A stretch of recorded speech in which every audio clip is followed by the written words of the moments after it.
আসসালামু আলাইকুম ওয়া রাহমাতুল্লাহি ওয়া বারাকাতুহু। আলহামদুলিল্লাহি রাব্বিল আলামিন ওয়াসসালাতু ওয়াসসালামু আলা আশরাফিল আমবিয়া ওয়াল মুরসালিন নবিয়িনা মুহাম্মাদিন ওয়া আলা আলিহি ওয়া আসহাবিহি আজমাইন ওয়া বা'দ। সম্মানিত দর্শকবৃন্দ, আমরা আলোচনা করছিলাম ইমাম আবু জাফর তাহবী রাহমাতুল্লাহ রচিত বয়ান ইতিকাদ আহলুস সুন্নাহ ওয়াল জামাআহ, আহলুস সুন্নাহ ওয়াল জামাতের আকীদার বর্ণনা এই কিতাবটির একটি অংশ নিয়ে, যেখানে আমাদের ইমাম বলছিলেন ওয়া নুমিনু বিল বা'সি, আমরা পুনরুত্থানের উপর ঈমান রাখি।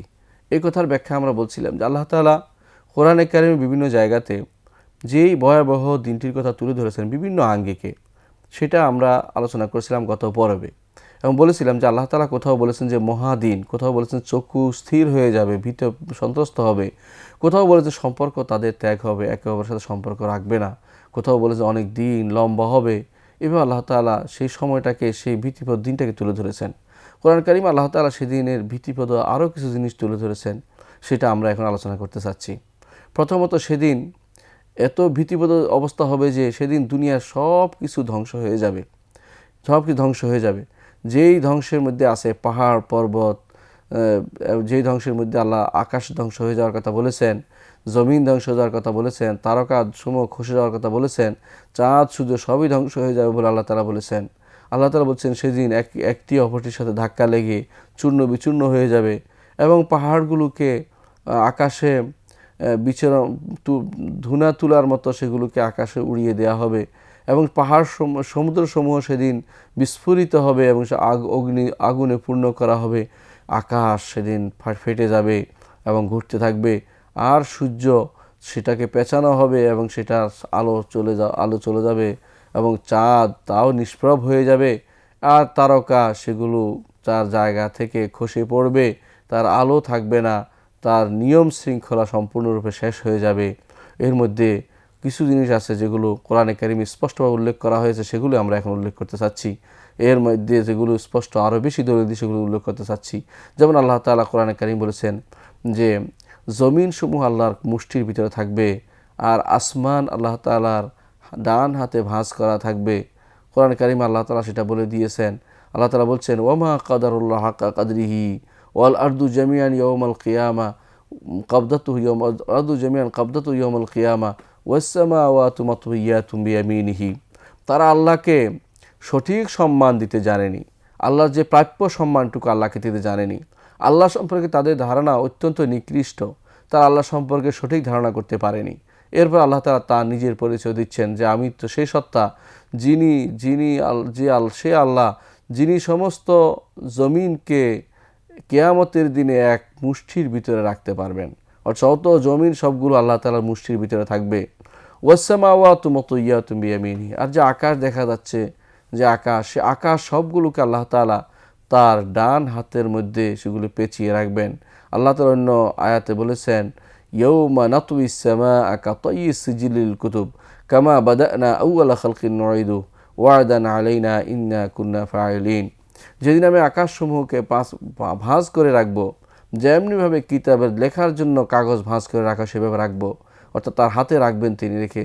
তারপর তিনি বলবেন, হাদিসে আসছে সেটা বলবেন আল্লাহ তাআলা আনাল মালিক আইনা মুলুকুদ দুনিয়া, আমি রাজা, দুনিয়া রাজা বাদশারা কোথায় তারা, সেটা বলবেন। আল্লাহ তাআলা এরপর বলেন কামা বাদানা আউওয়ালা খালকিন নুঈদু ওয়া'দান আলাইনা ইন্না কুন্না ফাইলিন।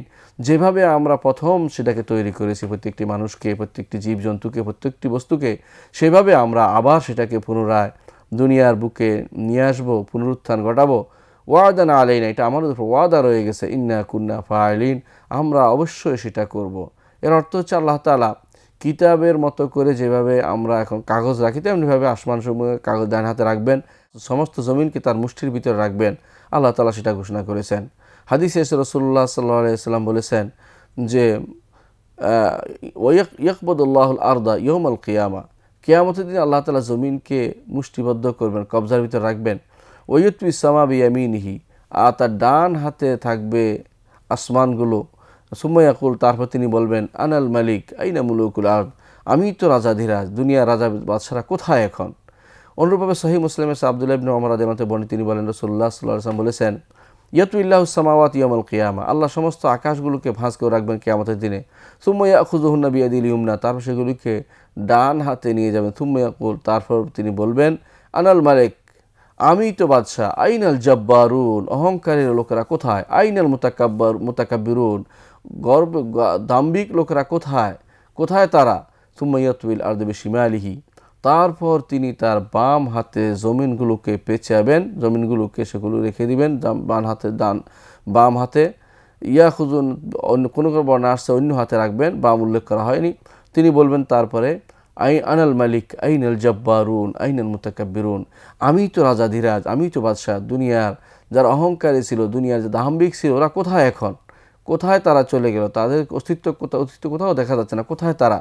আল্লাহ তাআলা সেটা বলবেন এই জন্য যে দুনিয়ার বুকে মানুষকে সীমিত স্বাধীনতা দিয়ে আল্লাহ দেখেছেন যে মানুষ কত দাম্ভিক হতে পারে, অহংকারী হতে পারে। আল্লাহ তাআলা সর্বময় ক্ষমতার অধিকারী, আখিরাতে তিনি তাদেরকে শাস্তি দিবেন, যারা যত বড় অহংকারী তত নিকৃষ্টভাবে তাদেরকে আল্লাহ তাআলা হাশরের মাঠে নিয়ে আসবেন। বুখারী বর্ণনা করে আব্দুল্লাহ ইবনে মাসউদ রাদিয়াল্লাহু আনহু থেকে তিনি বলেন, এক ইহুদি নবী সাল্লাল্লাহু আলাইহি ওয়াসাল্লামের কাছে এসে বলল যে ইন্নাল্লাহ ইউমসিকুস সামাওয়াতি আলা আসবা, আল্লাহ তাআলা আসমানসমূহকে এক আঙ্গুলের উপর রাখবেন, ওয়াল আরাদিনা আলা আসবা, আর সমস্ত জমিনকে আরেক আঙ্গুলের উপর রাখবেন, ওয়াল জিবালা আলা আসবা, আর পাহাড়সমূহকে এক আঙ্গুলের উপর রাখবেন, ওয়াল শাজারা আলা আসবা, আর গাছকে আরেক আঙ্গুলের উপর রাখবেন, ওয়াল খালাইক আলা আসবা, আর সমস্ত সৃষ্টিকুলকে যেগুলো আল্লাহ সৃষ্টি করেছেন সবগুলোকে এক আঙ্গুলের উপর রাখবেন। তুম্মা ইয়াকুল, তারপর তিনি বলবেন আনাল মালিক, আমি তো রাজাধিরাজ বাদশাহ, আমি রাজাধিরাজ, আমি সেই সত্তা যার মালিকানা সবাই। এটুকু বলার ফাদাহাকা রাসূলুল্লাহ সাল্লাল্লাহু আলাইহি ওয়াসাল্লাম, ইহুদি এটুকু বলার পর রাসূল সাল্লাল্লাহু আলাইহি ওয়াসাল্লাম হেসে দিলেন। হাত্তা বাদাত নাওয়াজিজু, তার গোড়ালির দাঁতও দেখা গিয়েছিল। তিনি তখন সুম্মা কারা, তার তিনি পড়লেন উম্মা কাদারুল্লাহ হাক্কা কদরিহি ওয়াল আরদু জামিআন কবদাতুহু ইয়াওমাল কিয়ামা ওয়াস সামাওয়াতু মাতউইয়াতুন বিয়ামিনিহি সুবহানাহু ওয়া তাআলা আম্মা ইউশরিকুন। তখন এই আয়াতটি বললেন যে আয়াতের অর্থ হচ্ছে আল্লাহকে তারা সঠিক সম্মান দিতে জানেনি, আর জমিন হবে, সমস্ত জমিন আল্লাহ তাআলার এক মুষ্টিবদ্ধ থাকবে কিয়ামতের দিন, আসমান সমূহ তার ডান হাতে ভাঁজ করা অবস্থায় থাকবে। আল্লাহ তাআলা কতই না পবিত্র, তিনি কত সুউচ্চ, তার যা থেকে শিরিক করে তা থেকে তিনি কতই না সুউচ্চ এবং পবিত্র। এটা যারা বুঝলাম আমরা যে জমিন আসমান এগুলো আল্লাহ তাআলার কাছে অত্যন্ত ছোট, আসমান জমিন সেগুলো আল্লাহ তাআলা তার ডান হাতে এবং বা তার হাতে অন্য হাতে রাখবেন, এবং সেগুলো এই হাতগুলো ভিতরে সেগুলো জায়গা হয়। এটাই হচ্ছে যে আল্লাহ তাআলা সব কিছুকে বেষ্টন করে আছে, কিন্তু কোনো কিছু আল্লাহকে বেষ্টন করতে পারে না। তার সৃষ্টজীব সবই তার সামনে, সবগুলোকে তিনি দেখছেন, সবগুলি কিছুই করতে পারে যতক্ষণ আল্লাহ তাআলা মঞ্জুর করে। আর তিনি আখিরাতে তিনি হবেন মালিকুল আমলাক, তিনি হবেন রাজাধিরাজ, তিনি যাকে ইচ্ছে তাকে মাফ করবেন, যাকে ইচ্ছে তাকে শাস্তি দিবেন। কিন্তু তার এই ভয়াবহতা তৈরি হবে যে সেদিন সমস্ত জমিন আল্লাহর মুঠির ভিতরে থাকবে, আর সমস্ত আকাশ আল্লাহ তাআলা ডান হাতে ভাঁজ করা অবস্থায় থাকবে। কোরআনে কারিমে আল্লাহ তাআলা সেটা বলেছেন। দ্বিতীয় যে জিনিসটি কোরআনে কারিমে আল্লাহ তাআলা তুলে ধরে সেটা হচ্ছে যে জমিন সেদিন চূর্ণ বিচূর্ণ হবে, পাহাড়সমূহ সেদিন উড়ে যাবে, পাহাড়সমূহ থাকবে না, তার অবস্থান থাকবে না, জায়গা স্থানচ্যুত হবে, সেগুলো উড়িয়ে দেওয়া হবে। আল্লাহ তাআলা যেন বলছেন কোরআনে কারিমে যে যখন সিংহায় ফুঁক দেওয়া হবে তখন কি হবে। আল্লাহ তাআলা বলছেন ফাইজা নুফিখা ফিস-সূরি নাফখাতুন ওয়াহিদা, অতঃপর যখন সিংহায় ফুৎকার দেওয়া হবে, একটি ফুৎকার, ওয়া হুমিলাতিল আরদু ওয়াল জিবালু ফাদুক্কাতা দাক্কাতান ওয়াহিদা, আর জমিন ও পাহাড় এই দুটোকে উঠানো হবে, একটি অপরটির সাথে আঘাত করে চূর্ণ বিচূর্ণ করা হবে। ফায়াউমাইযিন ওয়াকাআতিল ওয়াকিআ, সেদিন সেই ঘটনা ঘটবে, অর্থাৎ সেদিন কিয়ামত কায়েম হয়ে যাবে। কাল্লা ইযা দুক্কাতিল আরদু দাক্কান দাক্কা, কখনো নয় যেদিন জমিনকে চূর্ণ বিচূর্ণ করা হবে, কঠিনভাবে চূর্ণ বিচূর্ণ করা হবে, তার অস্তিত্ব থাকবে না। সেটাই হচ্ছে পরিপূর্ণ চূর্ণ বিচূর্ণ, সব কিছু ধ্বংস করে দেয়া। যেভাবে তিনি আগে আমরা বলেছি যে কোরআনে আল্লাহ তাআলা অন্য আগের আয়াতে বলেছেন যে সব কিছু তিনি মুঠির ভিতরে রাখবেন, তেমনিভাবে চূর্ণ বিচূর্ণ করে দিবেন, আসমান এবং জমিন সবই চূর্ণ বিচূর্ণ হয়ে যাবে। অন্য আয়াতে আল্লাহ তাআলা বলছেন যে কঠিন পাহাড় পর্যন্ত আল্লাহ তাআলা সেগুলোকে উড়িয়ে দিবেন। আল্লাহ বলছেন ইয়াউমা তারজুফুল আরদু ওয়াল জিবাল, যেদিন কাঁপতে থাকবে জমিন এবং পাহাড়, ওয়া কানাতিল জিবালু কাসিবাম মাহিরা, আর পাহাড় হয়ে যাবে বিক্ষিপ্ত ধূলিকণার মতো পাহাড় উঠতে থাকবে, সেটা তার স্থানচ্যুত হবে, অবস্থা থাকবে না, পরিবর্তিত হবে সব কিছু। অন্য জায়গাতে আল্লাহ তাআলা বলছেন পাহাড় সম্পর্কে যে পাহাড়সমূহ হয়ে যাবে কাল রেহনি, সেগুলো হয়ে যাবে ধুনা তুলার মতো। আল্লাহ তাআলা বলছেন ওয়া তাকুনুল জিবালু কাল রেহনি, আর পাহাড়সমূহ হয়ে যাবে ধুনা তুলার মতো। আল্লাহ তাআলা অন্য আয়াতে বলছেন ওয়া তাকুনুল জিবালু কাল রেহনিল মানফুশ, এবং সেগুলো সেগুলো পাহাড়সমূহ হয়ে যাবে ধুনা তুলার মতো, বালিশের মতো হয়ে যাবে, যেগুলো আল্লাহ তাআলা সুপ বা কটন জাতীয় কাপড়ের মতো, তুলার মতো হয়ে যাবে, সেগুলো আল্লাহ তাআলা ঘোষণা করছেন। এই জন্য যে ভয়াবহ অবস্থা তখন সেদিন তৈরি হবে। সেদিন মানুষের কী অবস্থা, মানুষের সেদিন চিন্তা ভাবনা করা দরকার। সেদিন আল্লাহ তাআলা পাহাড় সম্পর্কে আরও বলেছেন যে পাহাড়কে তিনি তার স্থানচ্যুত করে উড়িয়ে দিবেন। আল্লাহ তাআলা বলছেন ওয়াইদাল জিবালু সুইয়িরাত, আর যেদিন পাহাড়সমূহকে সফর করিয়ে দেওয়া হবে, অর্থাৎ জায়গা স্থানচ্যুত করে অন্য জায়গায় নিয়ে যাওয়া হবে। অন্য আয়াতে আল্লাহ তাআলা বলছেন ওয়াসুইয়িরাতিল জিবালু ফাকানাত সারাবা, আর পাহাড়সমূহ সরিয়ে দেওয়া হবে আর তখন দেখতে মরীচিকার মতো মনে হবে। পাহাড় সাধারণত খালি মরুভূমিতে মরীচিকা দেখা যায়, আর কিন্তু পাহাড় থাকলে, উঁচু থাকলে সেখানে মরীচিকা দেখা যায় না। সেই জন্য আল্লাহ তাআলা বলছেন যে পাহাড় সরিয়ে নেওয়া হবে, তখন যতটুকু তাকে অতটুকু মরীচিকার মতো মনে হবে। সেটাই আল্লাহ তাআলা ঘোষণা করেন পাহাড়দের সম্পর্কে। আবার পাহাড় সম্পর্কে আল্লাহ তাআলা বলছেন যেগুলিকে আল্লাহ তাআলা নুসিফাত, ধ্বংস করবেন। আল্লাহ তাআলা বলছেন ওয়াইদাল জিবালু নুসিফাত, যখন পাহাড়সমূহকে নসফ করা হবে, ধ্বংস করা হবে। এবং আল্লাহ তাআলা বলছেন যে নসফের পরে কী অবস্থা হবে সেটাও আল্লাহ তাআলা বলছেন। আল্লাহ বলছেন ওয়াইয়াউমা নুসাইয়িরুল জিবাল ওয়া তারাল আরদা বারিজাতান, আর যেদিন পাহাড়সমূহকে আমি সফর করিয়ে দেব, ভ্রমণ করিয়ে দেব, আকাশে উড়িয়ে দেব। ওয়া তারাল আরদা বারিজাতান, পাহাড় যখন উপরে চলে যাবে, জমিন তখন বারেজা, প্রকাশ হয়ে পড়বে, কোনো বাধা থাকবে না, দেখতে কোনো বাধা হবে না, এক অংশ থেকে আরেক অংশ দেখা যাবে, সেরকম অবস্থা তৈরি হবে। উঁচু নিচু কিছুই হবে না, সেরকম অবস্থা তৈরি হবে বলে আল্লাহ ঘোষণা করেছেন। আরও বলেছেন আল্লাহ তাআলা ওয়াসআলুনাকা আনিল জিবাল, আর তারা আপনাকে প্রশ্ন করছে পাহাড় সম্পর্কে।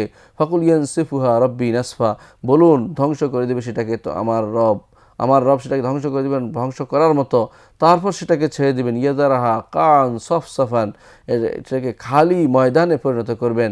লা তারা ফিহা ওয়াজান ওয়ালা আমতা, সেখানে কোনো বাঁকা অথবা কোনো অন্য ভিন্ন রকমের কোনো কিছু দেখতে পাবে না। অর্থাৎ সরাসরি এদিক থেকে শুরু করে ওইদিক সবটাই দেখা যাবে। যেমন হাদিসে এসেছে যে এমন এক মাঠে কেয়ামত হবে, যেই মাঠের মধ্যে কোনো কিছু কারো কোনো পতাকা থাকবে না, বরং পিছনে যে আছে সামনে সবাইকে একে অপরকে দেখতে পাবে। এই জন্য কারণ সেখানে উঁচু নিচু নাই, সব সমান। আল্লাহ তাআলা জমিনকে উড়িয়ে দিয়ে সেই জায়গা মানুষকে সমতল হিসেবে সেখানে অবস্থান করতে দিবেন, এবং সে তখন আর বাঁকা থাকবে না। এখন যখন এক অংশ দেখা যায় এরকম হবে না, এবং সবটাকে চ্যাপ্টা করে দেওয়া হবে। দহিয়াতিল আরদু, জমিনকে চ্যাপ্টা করে দেওয়া হবে, জমিনটাকে প্রশস্ত করে দেওয়া হবে, টেনে লম্বা করে দেওয়া হবে। এখন গোল আছে সেরকম না করে টেনে লম্বা করা হবে। এটা আল্লাহ তাআলা কোরআনে কারিমে ঘোষণা করেছেন। জমিন নয় শুধু, আমরা এতক্ষণ আলোচনা করলাম যে জমিন যেমনি প্রশস্ত করা হবে, আসমানকে আল্লাহ তাআলা মুঠির ভিতরে রাখবেন, জমিন আল্লাহ তাআলা প্রশস্ত করবেন, এইটা ঠিক তেমনিভাবে তৃতীয় আরেকটি জিনিস হবে, সেদিন আল্লাহ তাআলা সমুদ্রসমূহকে বিস্ফোরিত করবেন বলে বলেছেন। আল্লাহ তাআলা সমুদ্র বিস্ফোরিত করবেন, সেগুলো অগ্নি স্ফুলিঙ্গি দিয়ে পূর্ণ করে দিবেন বলে আল্লাহ তাআলা বলেছেন। কোথাও কোথাও আল্লাহ বলছেন ওয়াইজাল বিহারু ফুজ্জিরাত, আর যখন এই সমুদ্রগুলোকে বিস্ফোরিত করা হবে এবং সেগুলিকে অন্য আয়াতে বলছেন ওয়াইজাল বিহারু সুজ্জিরাত, সেগুলিতে আগুন দিয়ে পূর্ণ করা হবে, অর্থাৎ আগুন জ্বালিয়ে দেওয়া হবে সেগুলিতে। সেরকম অবস্থা তৈরি হবে। কীরকম অবস্থা তৈরি হবে সেটা ধারণার বাইরে, আমরা কেউ ধারণা করতে পারবো না যে কী অবস্থা হবে। কোনো বর্ণনা আসছে প্রথমে সমুদ্র বিস্ফোরিত হবে, বিস্ফোরিত হওয়ার পরে সেখানে যে সমুদ্রের ভিতরে যে বাধা আছে, এক সমুদ্র আর সমুদ্রের বাধা, পানির মধ্যে বাধা, সেগুলিকে দূর করে দেওয়া হবে। দূর করে দিলে দুই ধরনের পানি যখন একত্রিত হবে পরস্পরের মধ্যে, এই ঘর্ষণে যে আগুন লেগে যাবে, সে আগুন সব সমুদ্রগুলি আগুনে রূপান্তরিত করা হবে। আল্লাহর কাছে এই অবস্থা থেকে আমরা পানা চাই। চতুর্থ আরেকটি জিনিস কোরআনে কারিম বলা হয়েছে যে কখন এই শুধু যে আসমান আল্লাহ তাআলা হাতে নেবেন, মুঠোর ভিতরে নেবেন বলেছেন, সেটা নয়, বরং আসমানগুলোকে আল্লাহ তাআলা সেটাকে ধ্বংস করে দিবেন। এই আসমান সে অবস্থা থাকবে না, বরং আল্লাহ তাআলা বলছেন সেটাকে পরিবর্তিত রূপ অবস্থা, সেটা আকাশের মধ্যে ঘুরতে থাকবে, ঘূর্ণায়মান অবস্থা থাকবে, সেটা তার বর্তমান যে যা স্থিতিশীল অবস্থায় থাকবে না। আল্লাহ তাআলা সেটা ঘোষণা করেছেন। আমরা যে নীল আকাশ দেখছি সে অবস্থা থাকবে না, বরং সেটা পরিবর্তিত হবে, সেটা অস্থির অবস্থায় থাকবে। আল্লাহ তাআলা বলছেন ইয়াউমা তামুরুস সামাউ মাওরা, যেদিন অস্থির করা হবে আকাশকে, আকাশ তার মতো করে ঘুরতে থাকবে, সুনির্দিষ্ট কোনো লক্ষ্য দিকে নয়। যেমন এখন ঘুরছে আকাশ, এরকম অবস্থা না, বরং যেমনি ইচ্ছে সেমনি ঘুরতে থাকবে, সে অবস্থা তৈরি করে দেবে আল্লাহ তাআলা এটাকে। তারপর আল্লাহ তাআলা এই আকাশ সম্পর্কে বলছেন যে এটা ফেটে যাবে এবং সেটা ধ্বংস হয়ে যাবে। আল্লাহ বলছেন ইজাস সামাউন ফাতারাত, যখন আকাশ ফেটে যাবে। আরও বলেছেন আল্লাহ তাআলা ইজাস সামাউন শাক্কাত, যখন আকাশ ফেটে পড়বে। ও আজিনাত লিরাব্বিহা ওয়া হুক্কাত, আর তার রবের নির্দেশকে সে প্রতিপালন করবে এবং সেই নির্দেশ প্রতিপালন করা তার জন্য যথার্থ, এটা করবে। আবার কোরআনে কারীম অন্য আয়াতে বলেছেন ওয়ানশাক্কাতিস সামাউ ফাহিয়া ইয়াওমাইযিন ওয়াহিয়া, আর আকাশ ফেটে যাবে আর সেদিন সে লয় প্রাপ্ত হবে, সেদিন সে শেষ হয়ে যাবে, ধ্বংসপ্রাপ্ত হবে। অন্য আয়াতে আল্লাহ তাআলা বলছেন ফাইজান শাক্কাতিস সামাউ ফাকানাত ওয়ারদাতান কাদ্দিহান, আর যেদিন আকাশ ফেটে যাবে সেদিন সেটা গোলাপের মতো হবে, সেটা তেলের গাদানির মতো হবে। সে অবস্থা বিরাজ করবে যে মানুষ লাল হতে হতে যেভাবে মানুষ ফুলকে দেখে, গোলাপ ফুলকে লাল দেখে, সেদিন আকাশের অবস্থা এরকম হবে, সব লাল হয়ে যাবে। তা এখন নীল আকাশ যে দেখে সেরকম নীল নয়, লাল আকাশ ভীতিপ্রদ অবস্থা তৈরি হবে, কারণ সবই ধ্বংসপ্রাপ্ত হয়ে গেছে, সে অবস্থা তৈরি হবে। কোরআন কারীম আল্লাহ তাআলা আকাশের কথা না, সূর্যের কথাও বলেছেন যে সূর্যের কী অবস্থা হবে এবং চন্দ্রের কী অবস্থা হবে, আকাশের তারকার কী অবস্থা হবে সেটাও বলেছেন। এই সবগুলি সূর্যকে পেঁচানো হবে, আকাশের চাঁদের আলো নিষ্প্রভ হয়ে যাবে এবং তারকারাজি খসে খসে পড়বে বলে আল্লাহ তাআলা ঘোষণা করেছেন। আল্লাহ তাআলা বলছেন যে এই যে দেখতে পাচ্ছি আমরা সকালবেলা যে সূর্য উঠছে পূব দিক থেকে, আবার চাঁদ উঠছে, এই আলোর যে সিস্টেম সেটা থাকবে না। আল্লাহ বলছেন ইদা শামসু কুওয়িরাত,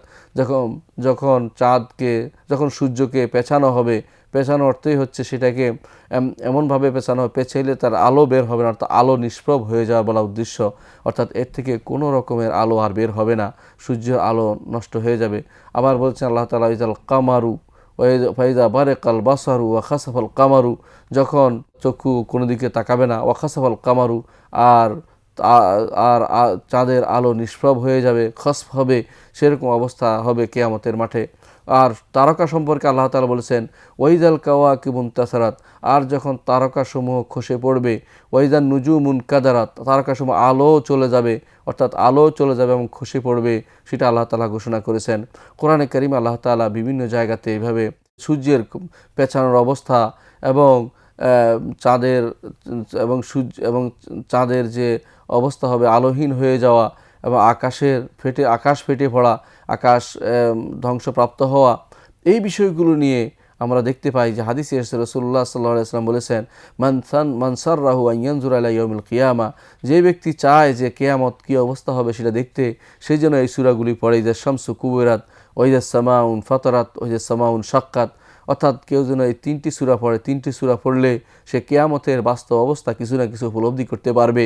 কারণ আল্লাহ তাআলা সূরা তাকবীরের মধ্যে, সূরা ইনফিতার মধ্যে এবং সূরা ইনশিকাকের মধ্যে এই 3টি সূরা আল্লাহ তাআলা কিয়ামতের পরে ভয়াবহতা তুলে ধরেছেন।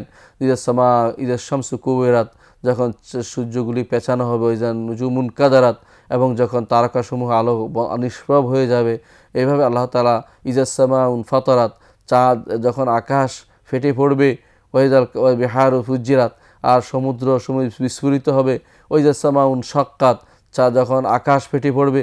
এবার ভিন্ন ভিন্নভাবে আল্লাহ তাআলা কোরআনে কারীম বিভিন্ন জায়গাতে সুন্দর করে কোরআনে কারীমের যে চিত্র কোরআনে কারীমে যে কিয়ামতের চিত্র তুলে ধরেছেন, তা যদি কোনো মানুষ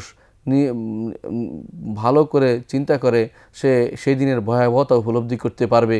আসলে সেদিন কত কঠিন কঠিন দিন হবে, যে দিনের ভয়াবহতা এখন আমরা কল্পনা করতে পারছি না, বরং সেদিনের ভয়াবহতার বিষয়টি আল্লাহ তাআলা অন্য আয়াতে তুলে ধরেছেন। আল্লাহ বলছেন যে ওয়াইজাল আইশার উত্তিলাত, যেদিন মানুষ তার এশার তো মূল্যবান সম্পদ, সাধারণত 10 মাসের উটনিকে এশার বলা হয়, উষ্টি, আরবদের কাছে 10 মাসের উষ্টির অত্যন্ত মূল্য বলেই আল্লাহ তাআলা সে উল্লেখ করেছে। অর্থাৎ মূল্যবান জিনিসগুলো উপেক্ষিত হবে, মূল্যবান কোনো জিনিস তার মনে থাকবে না। সে মনে করবে আজকে আমি বাঁচতে পারলেই হলো, আমার কোথায় কি রেখে যাচ্ছি সেটা বড় কথা না, বরং আমি আজকে বাঁচতে পারছি কিনা। অন্য আয়াতে আল্লাহ তাআলা বলছেন ওয়াইজাল উহুশ হুশিরাত, জীবজন্তুগুলো পর্যন্ত একত্রিত করা হবে এবং এই জীবজন্তুগুলো একত্রিত হয়, তাদের মধ্যে ওয়াইজান নুফুস জুওয়াজাত, প্রত্যেকটি আত্মা তার সমগোত্রীর সাথে একত্রিত করা হবে এবং মৃতদেরকে জিজ্ঞাসা করা হবে যে কী উদ্দেশ্যে তাদেরকে হত্যা করা হয়েছিল। যে জীবন্ত প্রথিত সন্তানকে ওয়াইজাল মাউউদাতু সুইলাত বিআইয়ি যামবিন কুতিলাত, অঙ্গীকার সম্পর্কে জিজ্ঞাসা করা হবে এবং তাদের সুহফ ও নুশরাত, তাদের যে আমল নামা সেটাকে প্রসারিত করা হবে। এভাবে আল্লাহ তাআলা কোরআনে কারীমে উল্লেখ করেছেন, কীভাবে বাস্তবে উল্লেখ করেছেন যে কী অবস্থা তৈরি হবে সেদিনে, সে ভয়াবহতা আমাদের মাথায় রাখা উচিত এবং চিন্তা করা উচিত যে আসলে কি হবে। আপনি আমি যদি সেদিন সে অবস্থায় থাকি, চিন্তা করি কিছুক্ষণের জন্য যে আমি সেদিন উঠেছি, সেদিন হাসরের মাঠে উঠলাম আর এই অবস্থাগুলি তৈরি হলো, আমার আপনার কি অবস্থা হবে সেটা চিন্তা করুন। ইমাম হারিস আল মুহাসিবি রাহেমাহুল্লাহ সে অবস্থা তার কিতাবে উল্লেখ করেছেন যে একবার চিন্তা করুন আপনি এই অবস্থায় উঠছেন, এই অবস্থায় উঠছেন। এই অবস্থাগুলো থেকে পরিত্রাণ পাওয়ার জন্য দুনিয়ার জীবনের আমল করতে হবে, আল্লাহ তাআলার নির্দেশ মেনে চলতে হবে। তাহলে আল্লাহ তাআলা যেদিন যারা ভয় পাবে না তাদের মধ্যে আমাদের অন্তর্ভুক্ত করবেন। আল্লাহ তাআলা আমাদেরকে তাদের মধ্যে অন্তর্ভুক্ত করবেন যারা আল্লাহ তাআলার নিদর্শনে ভয় পায় এবং আল্লাহ তাআলার নিদর্শনকে যথাযথ সম্মান করে এবং আখিরাতের জন্য প্রস্তুতি গ্রহণ করে। আল্লাহ আমাদের কবুল করুন। আখির দাওয়ানা আলহামদুলিল্লাহি রাব্বিল আলামিন। আসসালামু আলাইকুম ওয়া রাহমাতুল্লাহি ওয়া বারাকাতুহু।